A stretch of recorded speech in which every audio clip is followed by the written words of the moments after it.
Hey guys, Dr. Anthony Barta here at Brown Chiropractic. Today we're going to be going over some stretches and exercises that can be used to address some issues with either your hip flexors, which are also known as your psoas or iliopsoas, as well as your quads or your quadriceps muscles on your thighs. Both of them work together to do different things, and either one or the other or both can become tight due to sitting at your desk all day, overworking them when exercising, or even possibly an injury. So we're going to be showing you a few exercises to help deal with any tightness, or exercises and stretches to help with any tightness, as well as even a test to help you determine which one might be more of the problem area for you. Now, you don't have to do this test in order to do any of the stretches or exercises, but if you're curious to know which one of these you might want to focus on more, this is a helpful test that you can do on your own at home to try to help determine which one of those areas is more of an issue for you personally. So here's what this test is going to look like. So for this test, you'll find you'll sit yourself on the edge of a raised surface, whether that's your bed or a bench you have in your house, or even the countertop if you want to lay up there. Scoot your butt to the edge of that surface, and then you're just going to lay back. You need enough height on that surface to make sure that your feet aren't touching the ground when you lay back. So go ahead and lay on flat on your back like that, and then you're going to raise one leg up and grab the knee. And then, either with the help of somebody else or maybe you're going to record yourself, you want to look at the angle of your hip and where your thigh is. So to determine if your tightness up here is coming from your hip flexors or your psoas muscle, that would look like your hip or your thigh being raised up off the surface like that.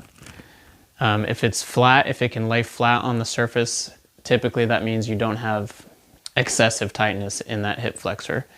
The next thing you want to look at is the angle of your knee. So like me, for instance, I'm pretty sure my knee is not at 90 degrees. It's kind of kicked out a little bit. And that shows you that my quad muscle right here on top of my thigh might be a little too tight, and I need to work on stretching that more. What you want it to look like normally is your knee to be at least 90 degrees. If it's hanging past here, that's fine. But at least 90 degrees. If it's extended out past that, again, it's tightness right here. So for me, that looks like I have more tightness here than I would in my hip flexor. And then of course, you're gonna do the same thing on the opposite side, just switch legs. If your leg is laying flat on the table, again, your hip flexors are good. If it's raised, they're too tight. If your knee is kicked out, your quad is too tight. If it's at 90 or below, or above technically, then your quad is fine. So the first stretch we're going to be doing is for your hip flexor, this muscle right on the front side of your hip. It runs from your deep in your abdomen here across your hip joint into your thigh. It's also known as your psoas or iliopsoas muscles, two different ones there. It's the muscles that help bring your leg up like that, flex your thigh up towards your body. In order to stretch it, we're just going to get in a one-legged or one leg down kneeling stance here. One leg at 90 degrees and the other one at 90 degrees back. Your back toe should be on the ground rather than your foot being flat on the ground. And you're just going to sit up in a tall posture, and rather than driving your whole body forward like this, which you might see some people do, you can get a really good stretch as long as you just manipulate your hips properly. So that means instead of, like I said, leaning way forward like that, your hips can either roll forward or roll back, kind of tucking your hips under or sticking your butt out. For this one, we want to tuck our butt and our hips under by squeezing that glute muscle. And if you do that properly and push your hips under and forward a little bit, you get a stretch just from sitting up tall like this. If then you still need a little bit more of a stretch, you can then lean forward just a little bit. Again, I'm getting a very good stretch right through here just from moving that little bit. If you want even more on top of that, you would take the same arm as the leg that is down and reach that arm up and back diagonally a little bit and hold right there. So for this stretch, as with all the other stretches, you're going to hold this for about 20 seconds, working your way up to possibly holding it up to a minute at a time. And you can do this 2 to 3 times a day, or really as much throughout the day as you feel like you need. This stretch is going to be for both the quad and the hip flexor muscles combined, because we're going to be working the hip and knee both, or the hip into extension and the knee into flexion both simultaneously, which is going to address both of those muscle groups. What you'll need is just a raised surface. I'm going to use a chair, a bench, a table, a couch, whatever you have at home is fine as long as it's roughly about knee height. You're going to stand a few feet in front of that surface and reach one of your legs back and rest the top of your foot and ankle on that surface. And then you're going to touch that same knee down to the floor, the knee that is on the ankle that's raised up. You'll touch that down to the floor, which is going to move those body parts into the positions we were talking about before. Then you're just going to sit nice and tall, like the previous stretch, and working on pushing your glute and your hips forward. And it's going to give you a really good stretch through both of those areas. So it's going to look like this. Also, one thing to note is you might need something to help you get your balance if your balance isn't the best, whether that's, a pole of some kind or just a partner or what have you. So a couple feet away from the surface, reach your foot back, and then you're going to take that knee down onto the floor like that.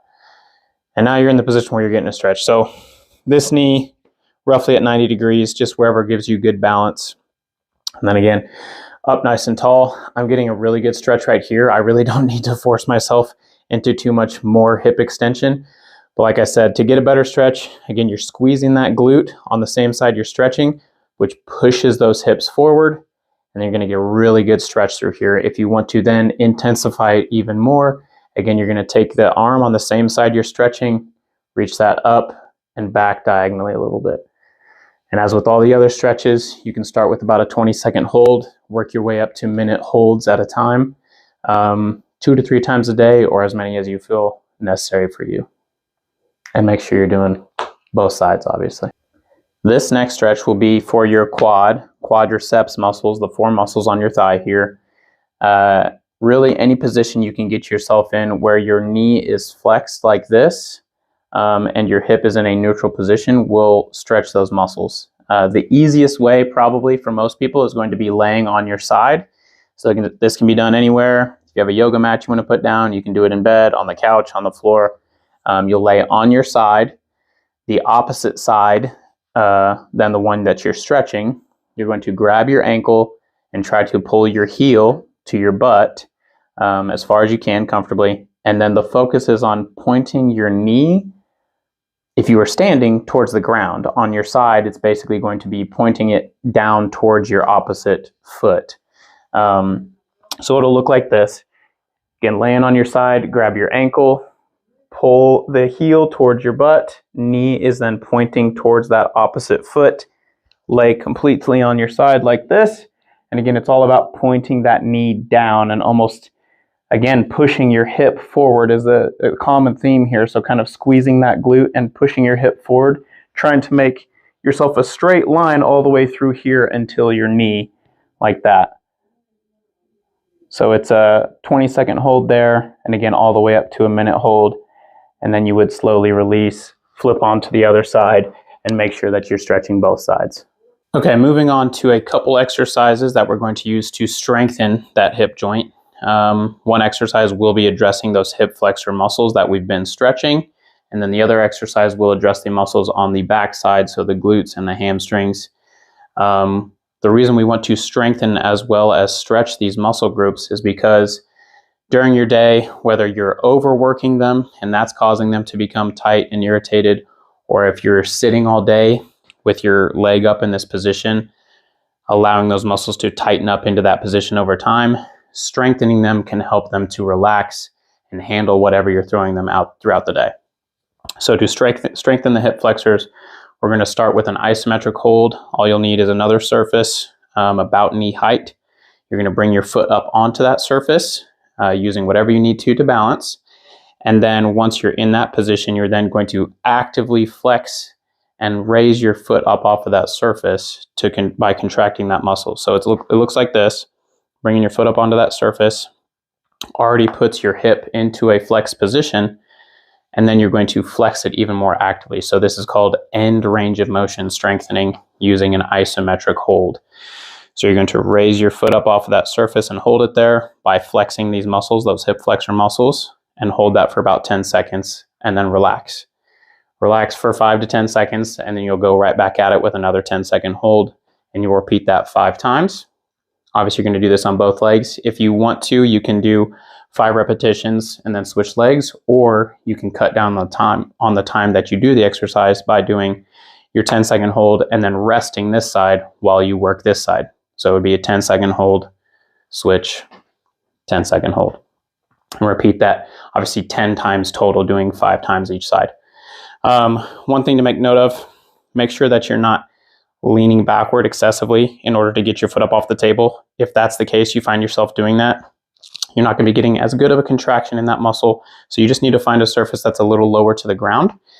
If you don't have anything that's low enough that works for you, you can always do this exercise without a surface just by bringing your leg up as high as you can, actively squeezing those muscles right there. If you can only get your leg, this high off the ground, as long as you are feeling a tight contraction and working those muscles as hard as you possibly can, if this is as high up as your leg goes, that's fine. You'll hold that for 10 seconds and then again do the same thing on the other side. Okay, so for this final exercise, it is called a glute bridge. You'll be laying on your back on the floor or any other firm surface, and you're going to be raising your hips up towards the ceiling. So this is going to work the muscles on the back side of your body, your glutes, your hamstrings a little bit, and even the muscles in your low back. Couple key points. You want to try to maintain a neutral pelvis throughout the duration of the movement. I'll show you what that means in a second. And focus on contracting those muscles that I just mentioned a second ago. So like I said, you're going to start by laying on your back like so, knees bent like this. To get into that neutral pelvis position that you want to try to maintain, you're going to think about pushing your belly button to the floor or also flattening your back. So you have that natural arch in your low back. You actually want to flatten that by tucking your hips under, pushing the belly button to the floor, and then you want to maintain that tight position in your core throughout the movement. So once you find that stability right there, you're then just going to squeeze the glutes and raise the hips up towards the ceiling and then come back down, maintaining that tight core right there. Now, if you want to make it more challenging, you can do one leg.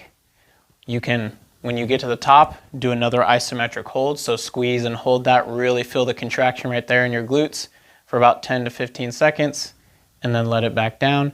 You'll start with 5 to 10 reps of this. Obviously starting with 5, working up to 10. And making it harder by either going one-legged, like I said, or working on holding at the top, or a combination of both, going up with one leg and holding at the top. If you want you to help yourself down, that's fine. Woo. Make sure you got that last part cut before once you're done. Okay, Juana, are you happy? And make sure you're doing both sides, obviously.